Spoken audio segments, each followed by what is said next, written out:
Since 2004, I've had the privilege of teaching Bible students from around the world who travel to the nation of Taiwan for a 5-month Discipleship Training School held there twice a year. I get to be with them for 1 week of their enrollment and conduct a 3-hour daily lecture. Every day before introducing new material, I review the previous day's curriculum and try to address any questions that developed overnight as these students process the instruction they'd received. They're exposed to a lot of content during class, so I always look forward to this opportunity to repeat and revisit things I've taught that they didn't fully grasp.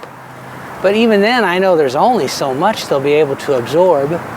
That's partly due to the limits of my communication skills, but also because the deepest form of learning happens as information gets applied, and there's really no shortcut to that process. It takes time. And when I conclude my week of teaching, I always find myself wishing there was a way I could stay with my students through their journey of application that only daily living can make possible.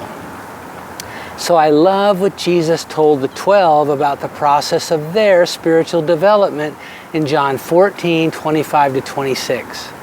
Having just emphasized the importance of not only hearing his words but living them, he reminded his disciples they would not be abandoned to go it alone.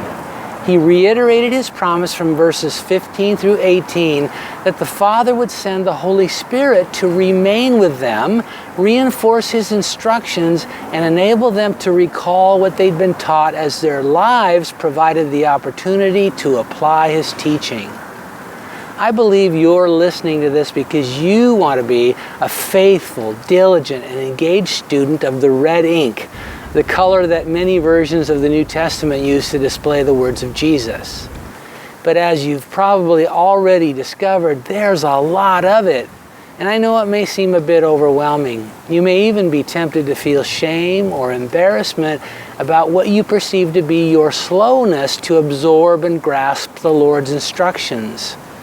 But don't surrender to that. The Holy Spirit is a wise and patient teacher working within our uniqueness, enabling us to learn and live in the life-altering words of the Savior. As believers, each of us has access to a divine tutor, guiding us in understanding and assimilating the truths Jesus taught. And he's not limited to a week of lectures. The Holy Spirit is with us 24/7, 365 to ensure we're growing in the knowledge we need and can apply it in every circumstance we encounter. And that's not even close to the full measure of the Spirit's mission in our lives.